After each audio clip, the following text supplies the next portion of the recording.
안녕하십니까. 전세계에 계신 CBN 청취자 여러분, 하나님의 말씀으로 사랑과 행복 전하는 CBN 교과방송의 정수 인사드립니다.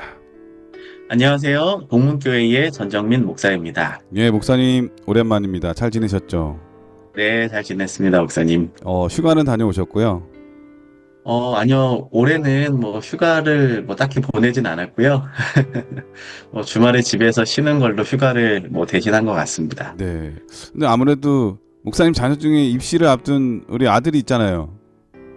네, 입시라고 하면 보통 고등학교 3학년을 생각하는데, 네. 이제, 36중학교, 이제 입시, 작은 입시를 준비하는 아이가 한 명 있긴 합니다. 아유, 우리 삼육중학교 들어가기 얼마나 힘든데요. 삼육중학교, 네. 삼육고등학교 이게 엄청난 또 중요한 시험이죠. 그들에게는 이 무더위 네. 속에서도 쉬지도 못하고 방학 내내 또 입시를 위해서 준비하는 우리 학생들 있을 텐데요. 힘내시기를 간절히 바랍니다. 또 뭐 취업 준비하는 청년들도 있을 거고요. 또 각종 네. 자격증 시험 때문에 이 무더위에서 씨름하는 우리 젊은이들도 있고 또 여러분들이 계실 거예요. 그 모든 수고가 헛되지 않도록 우리 서로 응원해 주셨으면 좋겠고 기도로 또 열심히 도와주시면 힘이 나지 않을까 그런 생각이 드네요. 우리 모든 네. 시험을 준비하는 우리 분들, 학생들 힘내시기를 바랍니다. 자, 네. 오늘은 출애굽기 제 8번째 시간인데 시내산에서 주신 언약이라고 하는 제목입니다. 먼저 기억절 말씀을 읽어드리겠습니다. 내가 애굽 사람에게 어떻게 행하였음과 내가 어떻게 독수리 날개로 너희를 업어 내게로 인도하였음을 너희가 보았느니라.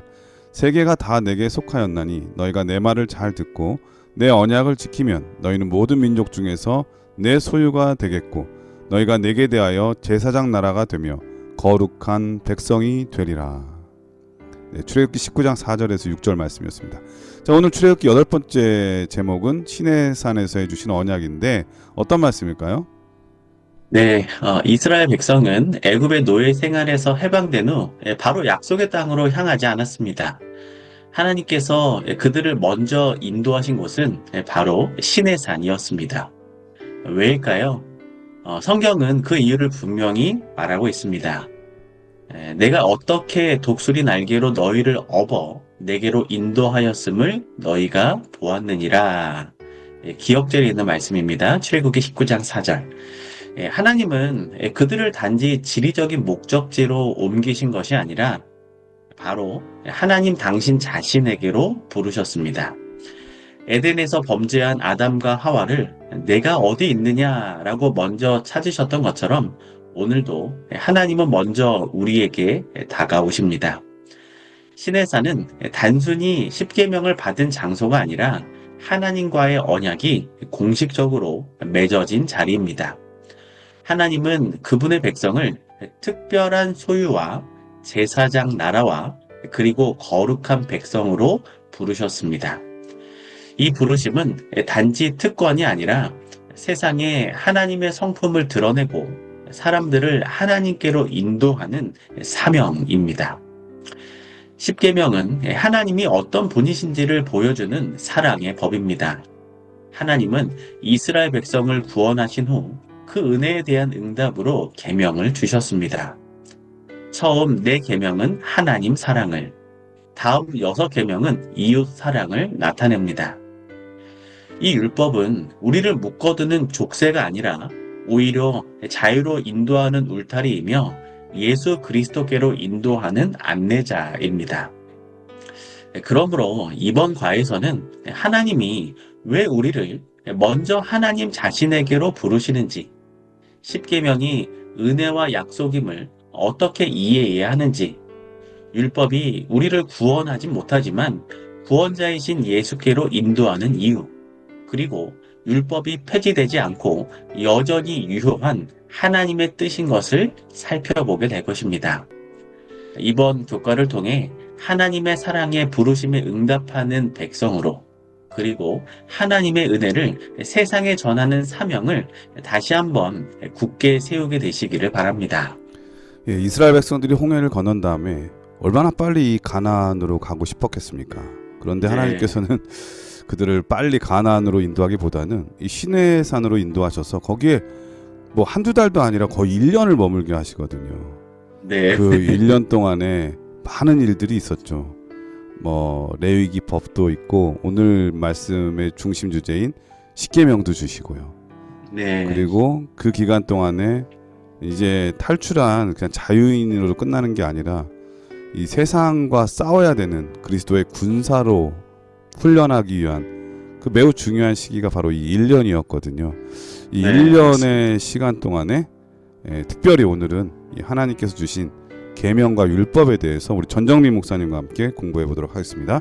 말씀이 앞서 찬미 듣고 시작합니다. 여기는 말씀의 방송 CBN 코리아입니다.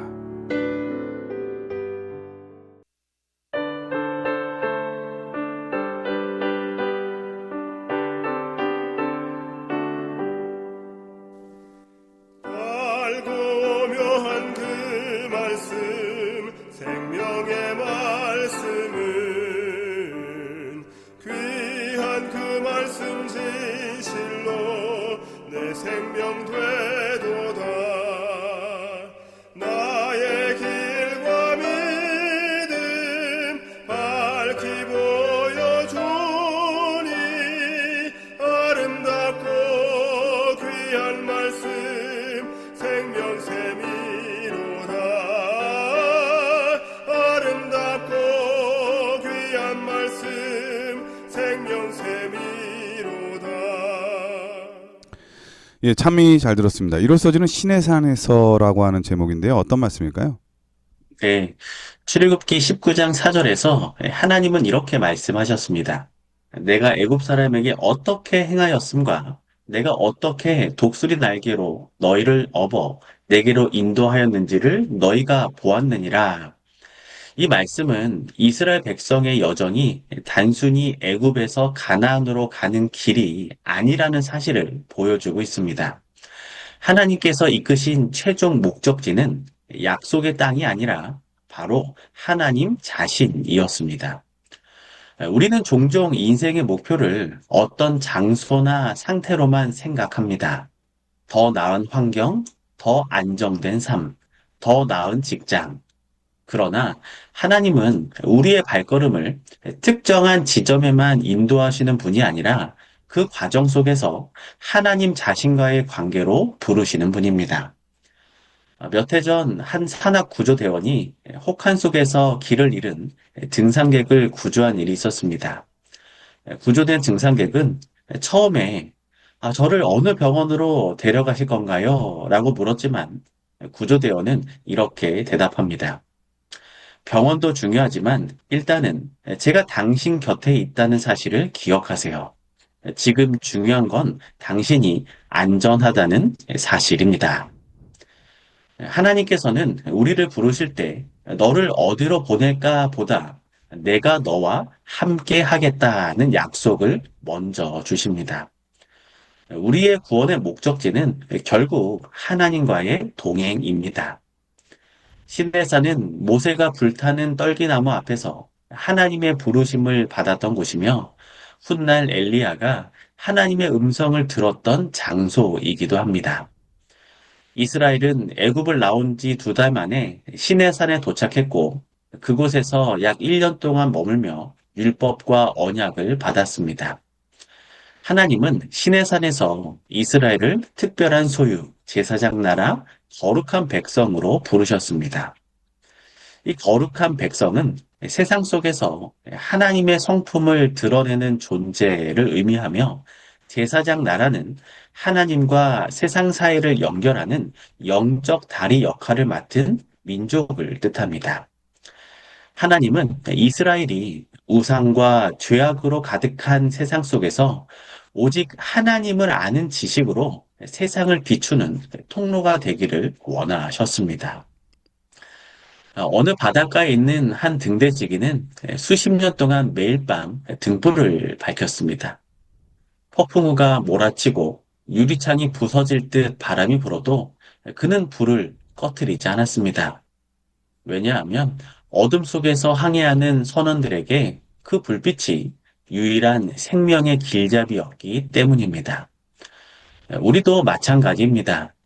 우리가 진리의 불빛을 꺼트리게 되면 세상 속에서 방황하는 사람들이 하나님께로 가는 길을 이룰 수 있습니다. 그러므로 우리는 세상 속에서 꺼지지 않는 영적 둥불이 되어야만 합니다. 에덴 동산에서 아담과 하와가 범죄한 후 숨었을 때 하나님은 내가 어디 있느냐라고 먼저 부르셨습니다. 예수님도 수고하고 무거운 짐진 자들아 다 내게로 오라 하고 말씀하시며 우리를 초대하십니다. 하나님은 언제나 먼저 우리를 찾으시고 우리 곁으로 오시는 분입니다. 신의 산의 언약은 단순한 규칙이나 의무가 아니라 하나님이 우리를 향해 선포하신 사랑의 선언입니다. 우리를 초대하신 사랑의 음성입니다. 그분은 내게로 부르셨고 우리는 그 부르심에 응답해야 합니다. 순종은 무거운 짐이 아니라 구원의 은혜에 대한 사랑의 반응입니다. 우리는 하나님의 특별한 소유라는 정체성을 붙들고 가정과 직장에서 하나님의 성품을 드러내야 합니다. 그리고 세상 속에서 결코 꺼지지 않는 등불처럼 사람들을 하나님께로 인도하는 삶을 살아가야 함을 우리가 함께 잊지 않게 되시기를 간절히 소망합니다. 예, 1월 서지는 신의 산에서라고 하는 제목이었는데 하나님께서 그들에게 1년 동안 신의 산에서 머물게 한 이유가 무엇인지 분명하게 깨닫게 하기 위함이죠. 네, 예를 들면 그 부산에 사는 최진사가 그 한 종에게 얘야 너 서울에 있는 이대감에게 좀 다녀와야 되겠다 이렇게 얘기를 했는데 그 얘기를 듣자마자 그냥 서울로 막 달려간 거죠. 그래서 이대감한테 갔어요. 서울에. 네, 이대감이 물을 거 아닙니까? 너 여기 왜 네, 왔냐? 근데 이유와 목적을 듣지 않고 가라고 했으니까 그냥 가기만 하면 의미가 없는 거죠. 왜 서울까지 갔는데, 네, 서울까지 갔는데 왜 왔는지 무엇 때문에 왔는지 이게 되게 중요한 거거든요. 하나님께서는 그 가나안에 가는 이유 그리고 출애굽해 준 이유 그런 모든 것들을 이 백성들이 알기를 원하셨던 것 같아요. 그렇지 않고 그냥 그냥 장소가 어떤 목적이 돼버리면 그 의미가 별로 없는 거죠. 왜 거기 가야 되는지. 네. 맞습니다. 만약에 가나안에 갔는데도 애굽처럼 살 수도 있는 거니까요. 그러면 안 네, 되잖아요. 근데 하나님께서 신의 산에서 그걸 알려주신 것 같아요. 어디에 가는 것보다 왜 가야 되는지, 지금 너희들이 누구와 함께 하는지 이게 정말 중요하다는 생각이 듭니다. 누구와 함께 하고 있는지를 아는 거는 정말 중요한 것 같아요. 사람은. 맞습니다. 네. 네, 그게 바로 언약의 위대함인 것 같습니다.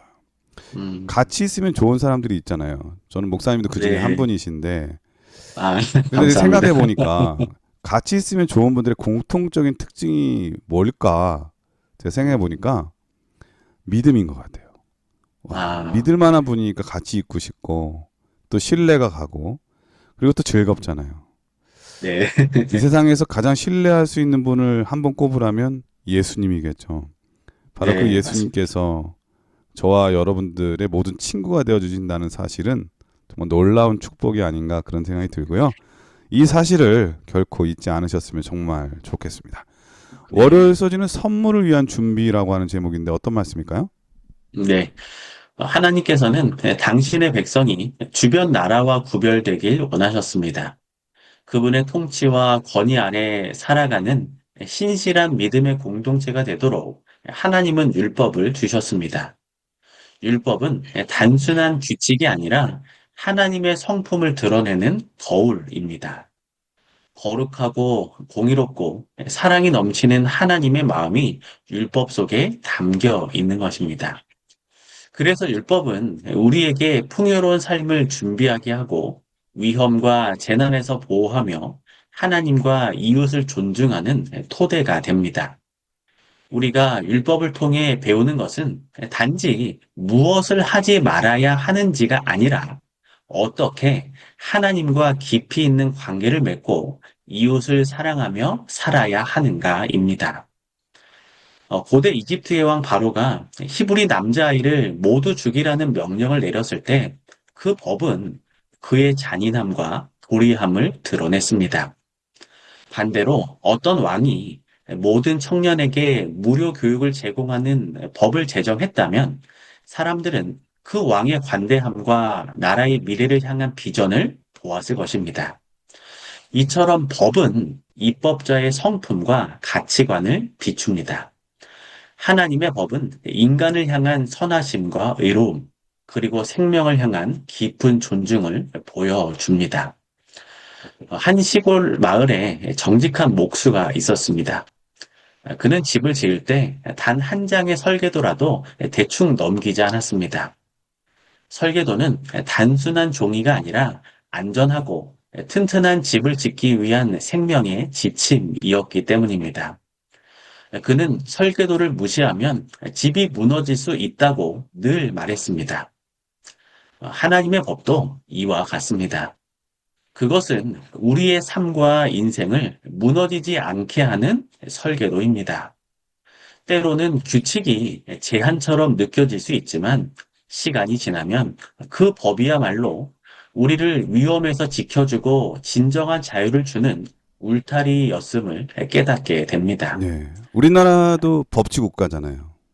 네, 그러니까 법치 국가인 우리나라이기 때문에 법을 나라의 근간이라고 여기고 이 맞습니다. 사법부를 독립적으로 따로 두고 있잖아요. 그래서 네, 어떠한 기관도 거기를 침범하지 못하도록 음, 독립적으로 운영하도록 하잖아요. 네, 그리고 맞습니다. 때로는 그 법에 대항하거나 법을 무시하는 자들은 나라의 근간을 파괴하는 자로 여기고 엄벌에 처하게 돼 있죠. 네, 어떤 그 법학자가 이런 얘기를 하더라고요.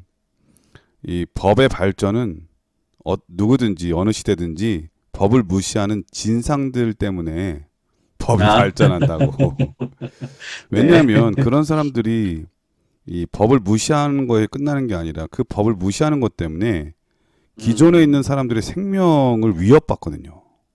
네, 그러니까 그런 맞습니다. 게 계속 반복되면 아무 죄 없는 그런 평범한 사람들의 일상이 깨지고 또 음, 생명이 위협을 받게 되기 때문에 이 법이라고 하는 것은 단순한 울타리가 아니라 우리를 지켜주는 생명을 보존케 하는 큰 이 보호막이라는 그런 생각이 많이 듭니다. 그렇기 네, 맞습니다. 때문에 이 법은 그 존재 이유가 분명하고 그 목적과 가치를 깨닫는 것이 정말 매우 중요하다 이런 생각이 드네요. 네, 맞습니다.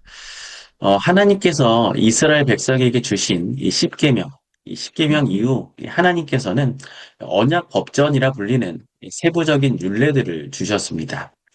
이는 당시 노예 생활과 이방 종교로 인해 마음이 굳어진 이스라엘 백성이 하나님의 뜻을 더 깊이 이해하도록 하기 위함이었습니다. 특히 고대의 잔혹한 노예 제도와 달리 히브리 종은 6년이 지나면 자유를 얻고 안식일의 쉼과 기본적인 생활을 보장받았습니다. 하나님의 법은 억압이 아닌 보호와 회복을 위한 것이었으며 사회 질서를 세우고 약자를 지키는 역할을 했습니다. 또한 하나님은 약속의 땅을 주실 때 무력 정복이 아닌 하나님의 능력과 방법으로 그 땅을 차지하게 되시길 원하셨습니다. 홍해 사건처럼 하나님께서 앞서 싸우시고 두려움과 혼란을 보내셔서 이스라엘이 승리하게 하셨습니다. 이는 하나님의 말씀을 온전히 신뢰하고 순종할 때만 가능한 일이었습니다. 예수님은 눈에는 눈이라는 법의 참뜻을 또한 회복시키셨습니다. 이는 복수를 허락하는 말씀이 아니라 자의적인 보복을 막고 공정한 재판을 통해 정의를 세우라는 뜻이었습니다. 예수님은 정의를 넘어 사랑과 화해, 평화를 이루는 삶을 가르치셨습니다.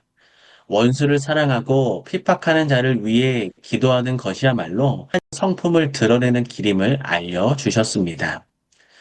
진정한 완전함은 사랑하고 용서하고 자비를 베푸는 데 있습니다. 하나님의 법은 억압이 아니라 생명을 위한 울타리입니다. 하나님께서 온전하신 것처럼 우리도 사랑과 평화의 원칙을 일상에서 실천하는 온전한 삶을 살아가게 되시기를 소망합니다. 복수 대신 용서, 미움 대신 사랑을 선택함으로 하나님의 성품을 세상에 비추게 되시기를 바랍니다. 그리고 그 삶을 통해 주변 사람들에게 하나님 나라의 모습을 보여주는 살아있는 증거가 되시기를 소망합니다. 예, 월요일 서지는 선물을 위한 준비라고 하는 제목이었는데 하나님께서 주시고자 하셨던 선물은 바로 하나님의 언약의 법이라는 것을 우리가 알 수 있죠. 이 네, 법을 선물로 주신다는 것은 이 백성을 하나님 자신의 백성으로 여기셨다는 것을 의미하잖아요. 네, 그 왕자와 거지라고 하는 소설 동화 아시죠, 목사님? 네, 저 어렸을 때 정말 인상 깊게 읽었던 기억이 나는데 거기에 보면은 이제 왕자 에드워드가 외모가 너무나 닮은 이 거지 톰을 만나게 되잖아요. 네, 너무 똑같아가지고 서로 옷만 바꿔 입었는데 이제 왕자는 거지가 되고 거지는 왕자가 되는 그런 스토리고 거기에 보면은 이제 거지 톰이 왕자가 되어서 이제 왕실에서 살게 되는데 이 왕실의 법도를 몰라가지고 좌충우돌 벌어지는 그 이야기가 기억에 남아요. 네, 그러면서 이제 서로의 입장을 이해하게 되고 나중에는 이제 다시 본래 위치로 가게 되는데 저는 그걸 보면서 이 법이라고 하는 것은 곧 그 사람의 정체성을 보여준다는 생각이 많이 들었어요. 음, 왕자는 왕실의 법이 있는 것처럼 말이죠. 네, 네, 우리가 하나님의 법을 따른다는 것은 우리의 정체성이 단지 이 땅에서 살다가 죽음으로 끝나는 세상에 속한 사람이 아니라 하나님 자녀라고 하는 사실을 상기시켜 준다는 것을 꼭 기억해 주셨으면 정말 좋겠습니다. 네. 화요일 서지는 십계명을 주신 은혜라고 하는 제목인데 어떤 말씀일까요? 네, 출애굽 사건 이후 하나님께서는 시내산에서 십계명을 주셨습니다. 이는 단순한 하나님의 명령을 기록한 목록이 아니라 하나님께서 이스라엘을 사랑하시고 구원하신 결과로 주신 언약의 선물이었습니다. 십계명은 억압을 위한 규율이 아니라 구원받은 백성이 자유 안에서 하나님과 사람을 사랑하며 살도록 주신 삶의 지침입니다. 먼저 하나님께서 그들을 종살이에서 해방시키신 은혜가 있었고, 그 후에 이제 이렇게 살아라 하시며 율법을 주신 것입니다. 즉, 순종은 은혜에 대한 반응이지 구원을 얻기 위한 조건이 아닙니다. 십계명은 하나님과의 관계와 사람과의 관계를 아우릅니다. 하나님을 사랑하면 우상 숭배를 하지 않고 그분의 이름을 귀히 여기며 거룩히 안식일을 지킵니다. 사람을 사랑하면 부모를 공경하고 살인, 간음, 도둑질, 거짓 증언, 탐욕을 멀리합니다. 결국 십계명은 사랑을 구체적으로 표현하는 방법이며 단순히 피해야 할 금지 목록이 아니라 하나님 나라의 백성이 살아가는 방식입니다. 한 번은 한 아버지가 어린 아들에게 자전거를 선물했습니다. 그리고 안전하게 타는 법, 신호를 지키는 법, 넘어졌을 때 일어나는 방법까지 세심하게 가르쳤습니다. 아들은 처음엔 그 규칙들이 귀찮고 불필요해 보였지만 어느 날 횡단보도 앞에서 신호를 기다리다가 신호를 무시하며 질주하는 차량을 보고 아버지의 말이 나를 안전하게 지키고자 하는 사랑이었음을 깨닫게 되었습니다. 하나님의 십계명도 이와 같습니다. 나를 귀찮게 하는 규칙처럼 보이지만 사실은 우리를 보호하고 살리려는 하나님의 사랑의 표현입니다. 하나님은 십계명을 주시며 단순히 지켜야 한다고만 말씀하지 않으셨습니다. 먼저 나는 너를 애굽 땅 종 되었던 집에서 인도하여 낸 여호와 내 하나님이라고 자신을 소개하셨습니다. 이 서두는 율법이 은혜의 토대 위에 세워졌음을 분명히 보여줍니다. 우리는 구원을 받기 위해 율법을 지키는 것이 아니라 이미 받은 구원에 감사하며 지키는 것입니다. 구원의 확신이 순종의 동기가 되는 것입니다. 이스라엘 백성이 시내산에서 하나님의 음성을 들을 때 천둥과 번개, 나팔 소리와 연기, 산이 진동하는 장엄한 광경은 하나님의 거룩함과 권위를 나타냈습니다. 하지만 그 장엄한 모습 뒤에는 죄와 우상으로부터 백성을 지키려는 하나님의 따뜻한 마음이 있었습니다.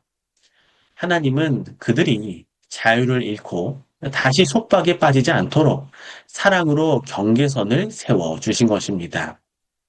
오늘날 우리에게도 십계명은 여전히 유효합니다. 세상은 자유를 자기 마음대로 사는 것이라고 말하지만 하나님께서 주신 참된 자유는 그분의 사랑 안에서 질서와 책임을 지키는 것이라고 말씀하십니다.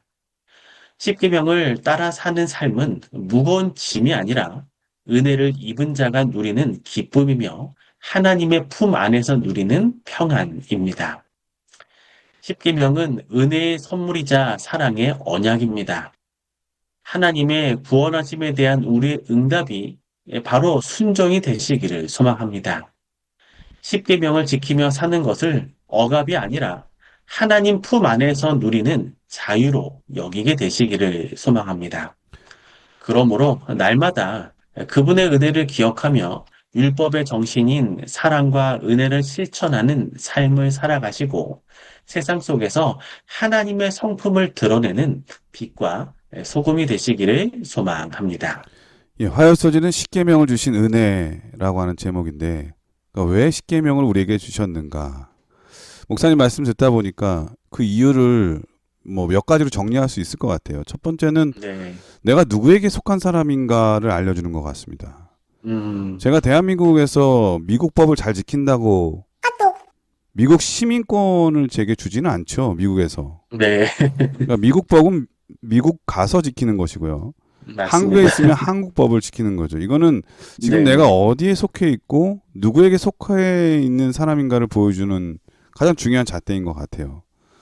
두 번째는 우리의 안전과 생명의 보존을 위해서 이 법이 지켜져야 된다는 생각이 듭니다.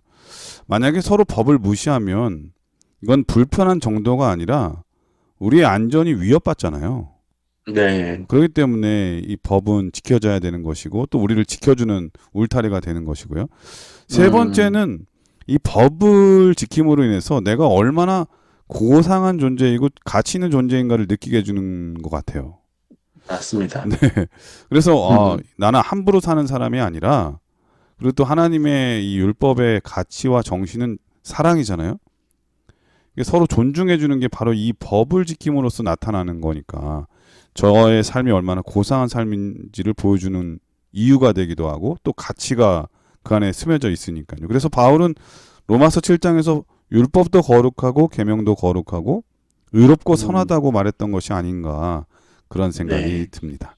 자, 그럼 네, 여기서 맞습니다. 참여 한 곡 들으신 다음에 계속해서 수요일 목요일 서지를 공부하도록 하겠습니다. 여기는 말씀의 방송 CBN 코리아입니다.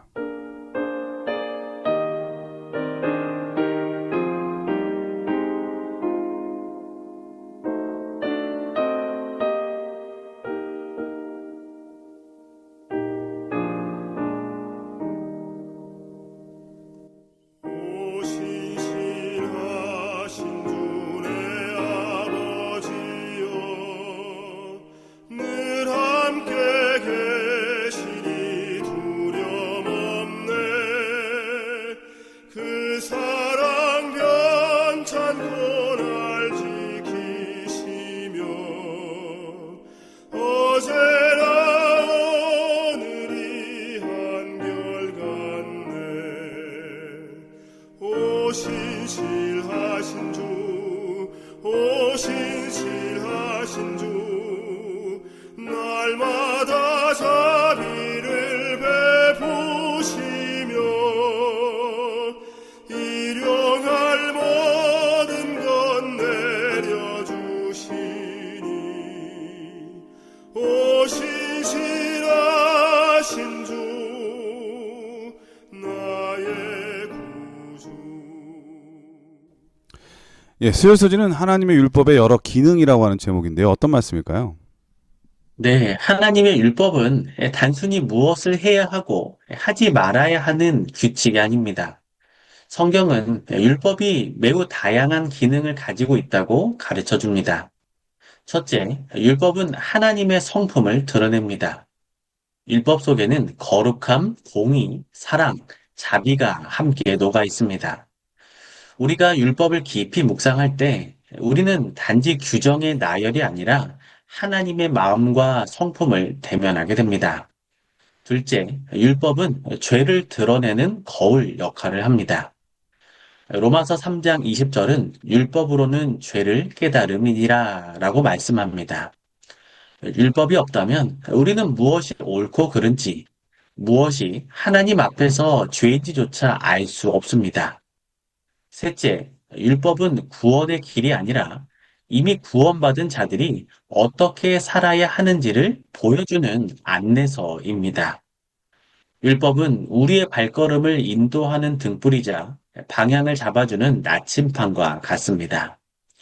넷째, 율법은 우리의 신앙을 성숙하게 하며 하나님과의 관계를 지속적으로 점검하게 만듭니다. 또한 율법은 공동체를 보호하고 질서를 세워줍니다. 하나님께서는 고아, 과부, 나그네와 같은 사회적 약자를 지키기 위해 매우 구체적인 규례들을 주셨습니다. 이는 사랑이 단순한 감정에 머무르지 않고 실제적인 행동과 제도를 통해 나타나야 함을 보여줍니다. 이 정의와 사랑이 함께 흐르는 것이 바로 하나님의 율법의 본질입니다. 율법이 없으면 강자가 약자를 억압하는 사회가 되기 쉽지만 율법은 억눌린 자를 보호하고 억울함을 풀어주는 하나님의 장치입니다. 한 의사가 있었습니다. 그는 환자에게 식이요법과 생활 습관을 지키라는 지침을 주었습니다. 환자는 처음에 그 지침이 번거롭고 불편하게 느껴졌지만 시간이 지나 병이 호전되었을 때 그 모든 지침이 자신의 건강과 생명을 지키기 위한 것이었다는 사실을 깨닫게 되었습니다. 하나님의 율법도 이와 같습니다. 겉으로는 우리의 자유를 제한하는 것처럼 보일 수 있지만 그 안에는 우리를 살리고 보호하려는 하나님의 깊고 따뜻한 사랑이 담겨 있습니다. 만약에 그 환자가 돼봤다면 네, 의사의 이러한 제한된 얘기는 결코 나를 불편하게 만든다고 생각하지 않고 네, 나를 살리려고 하시는 따뜻함이라고 느껴지게 되죠. 아픈 분들은 다 알 네, 거예요. 네. 병원에 입원해봐야 이제 그렇죠. 그게 더 가슴에 와닿는 것 같습니다. 네. 저도 얼마 전에 이제 무릎에 이제 피부에 좀 문제가 생겨서 이제 병원을 갔는데 음. 의사가 이것저것 제안을 하더라고요. 예, 이제 먹는 뭐를 거부터. 먹지 말고, 네, 뭐를 하지 말고. 근데 네, 그런 말 하는 의사가 밉던가요? 그게 아니잖아요. 그렇죠? 네, 맞습니다. 고맙죠, 네, 오히려. 네, 나를 밖에 낫게 하려는 것이구나. 음. 네, 그래서 열심히 그것을 잘 지키고 있는데 예, 조금씩 좋아지고 있는 것 같습니다.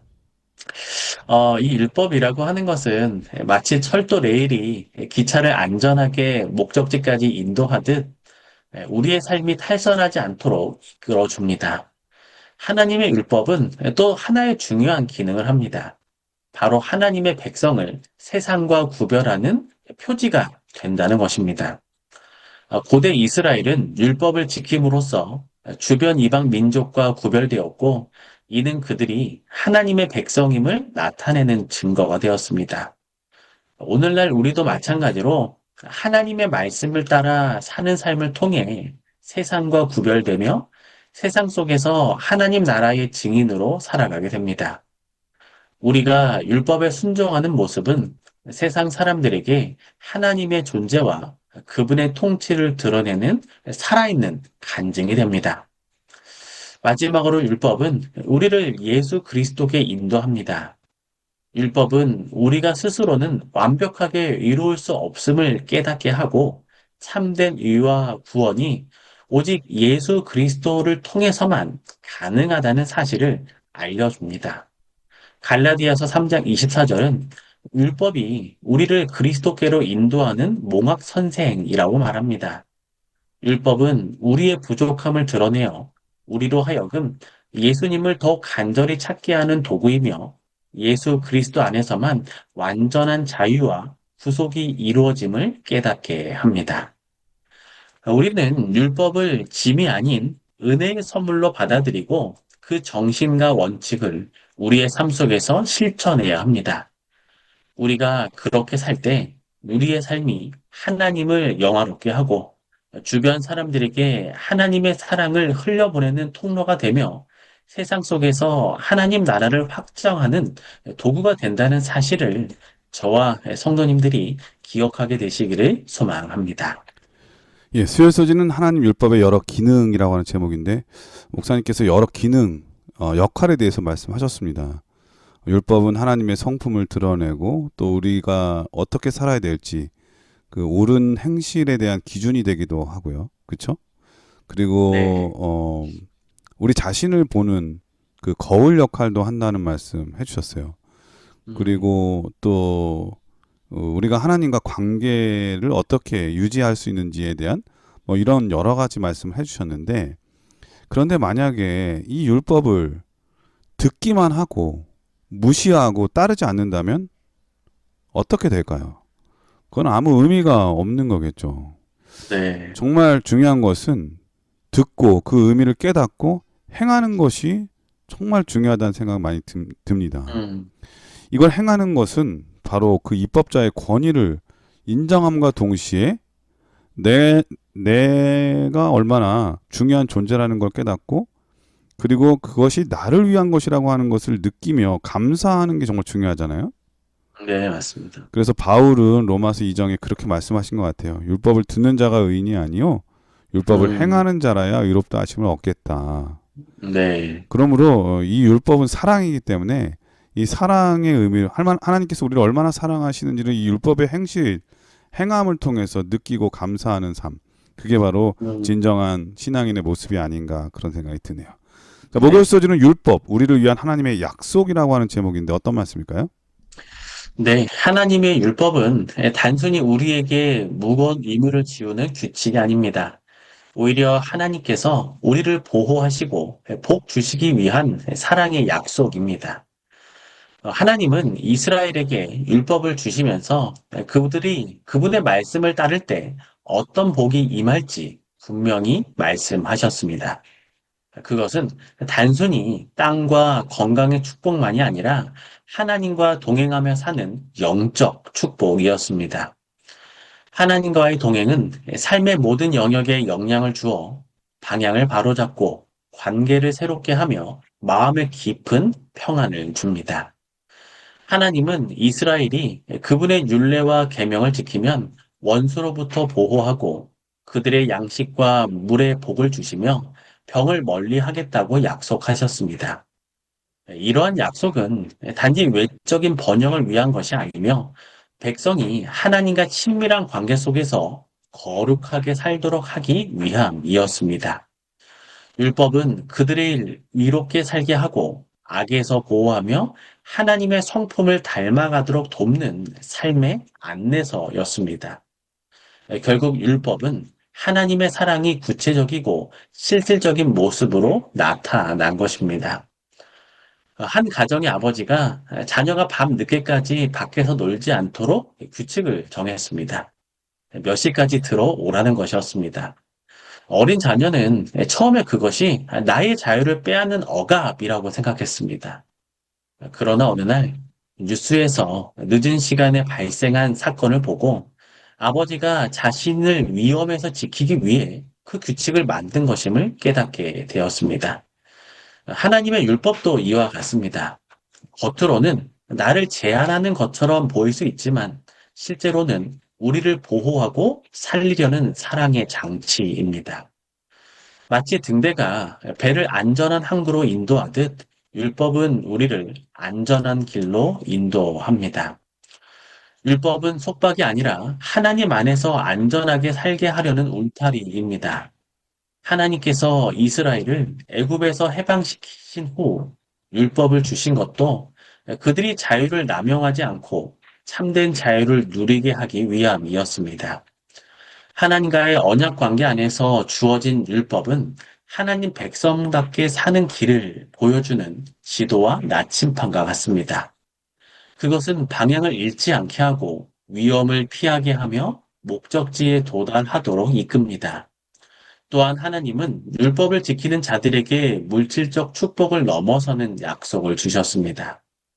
우리 마음에 평안을 주시고 삶의 가치와 우선순위를 세우게 하며 이웃과의 관계를 건강하게 만들어 줍니다. 율법을 지키는 것은 억지로 해야 하는 종의 의무가 아니라 하나님의 사랑을 아는 자의 자발적인 기쁨입니다. 왜냐하면 순종은 하나님의 마음을 알고 그 사랑에 반응하는 행위이기 때문입니다. 하나님은 우리가 그분의 말씀 안에서 보호받고 복을 누리게 되시기를 지금도 원합니다. 그러므로 율법을 무거운 짐으로 보지 말고 하나님의 은혜와 사랑을 경험하는 통로로 받아들이게 되시기를 소망합니다. 순종을 억압이 아니라 하나님의 약속 안에서 사는 참된 자유를 여기며 그 속에서 세상에 줄 수 없는 평안과 또한 기쁨을 우리 함께 누리게 되시기를 소망합니다. 예, 목요일 서지는 율법, 우리를 위한 하나님의 약속이라고 하는 제목인데 목사님께서 하신 말씀 중에 그 말씀이 마음에 다가와요. 율법은 속박이 네, 아니라 사랑의 울타리다. 네, 저는 어렸을 때부터 저희 부모님께 자주 들은 얘기가 그 차 조심해라라고 하는 거예요. 네, 그러니까 이제 저는 초등학교를 이제 삼류초등학교로 전학을 가면서 버스를 타고 학교를 음, 다녔거든요. 그러다 네, 보니까는 매일 학교 갈 때마다 부모님께서 하신 말씀이 차 조심해라. 아, 예, 길 건널 때는 손 들고 좌우 살피고 건너라. 음, 근데 지금은 조금 바뀌어가지고 어떻게 말씀하시냐면 운전할 때 조심해라. 한눈 팔지 말고. 네, 보행자에서 이제 운전자로, 제가 이제 나이가 50이 넘었는데도 항상 네, 그런 말씀을 하세요. 근데 그거는 속박이 아니라 사랑이라고 하는 거를 이제 저는 많이 느끼게 됩니다. 네, 하나님의 율법의 정신을 바르게 이해하게 되면 그 음, 율법이 반복되면 반복될수록 잔소리가 아니라 음, 사랑으로 더 따뜻하게 느껴진다고 하는 거죠. 네, 맞습니다. 율법이고 사랑인 이유는 율법의 근본 정신이 사랑에 있고 율법을 음, 통해 하나님과의 관계 그리고 이웃과의 관계를 올바르게 세워나갈 수 있기 때문이라고 하는 이 말씀 우리가 꼭 새겨야 되지 않을까 그런 생각이 드네요. 목사님께서 네. 이번 주 교과를 간략하게 정리해 주시고 기도하고 마치도록 하겠습니다. 네, 하나님은 이스라엘을 애굽에서 해방시킨 후 먼저 시내산으로 인도하여 자신과의 관계를 세우시고 그들을 특별한 소유, 제사장 나라, 거룩한 백성으로 부르셨습니다. 십계명과 율법은 억압이 아니라 하나님의 성품을 드러내며 구원받은 백성이 하나님과 이웃을 사랑하며 살도록 주신 은혜의 선물입니다. 율법은 죄를 드러내고 삶의 방향을 제시하며 약자를 보호하고 공동체 질서를 세우는 다양한 기능을 하며 우리를 예수 그리스도께 인도합니다. 율법은 우리를 제한하는 것이 아니라 안전하게 지키고 복을 주시려는 하나님의 사랑의 약속이며 또한 순종은 은혜에 대한 자발적인 반응입니다. 그러므로 우리 성도들은 율법의 정신인 사랑과 은혜를 실천하며 세상 속에서 하나님의 성품을 드러내는 빛과 소금의 역할, 또한 등대의 역할을 감당해야 할 것입니다. 예, 목사님께서 기도해 주시고 교과를 마치도록 하겠습니다. 사랑과 은혜가 충만하신 우리들의 하나님 아버지, 오늘도 애굽에서 이스라엘을 구원하시고 또한 시내 산으로 인도하셨듯이 우리 인생의 길목마다 우리를 안전하게 지켜주시고 인도하여 주시니 감사를 드립니다. 아멘. 하나님, 십계명과 율법이 우리에게 억압이 아니라 우리를 지키고 살리려는 사랑의 울타리임을 잊지 않게 하시고 순종이 구원의 조건이 아니라 이미 받은 은혜에 대한 기쁨의 응답이 되게 하여 주시옵소서. 아멘.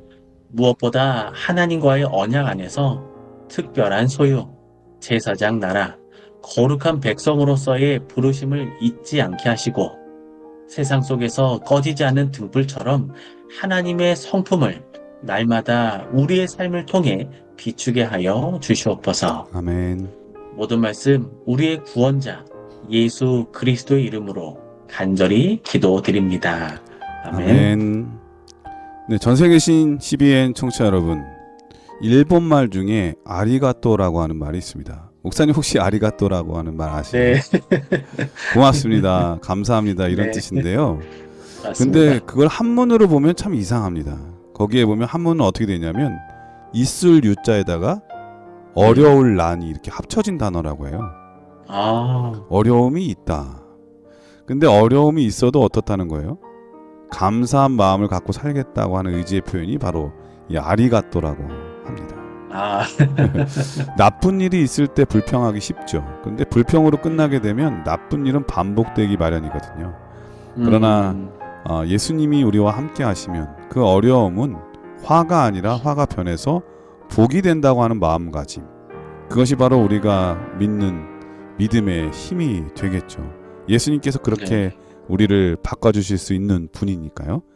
이번 한 네. 주도 힘들고 어렵더라도 또 무덥더라도 감사가 넘치는 그런 복된 한 주가 되시길 간절히 바라면서 저희는 다음 주에 더 좋은 모습으로 다시 찾아뵙도록 하겠습니다. 안녕히 계십시오. 안녕히 계세요.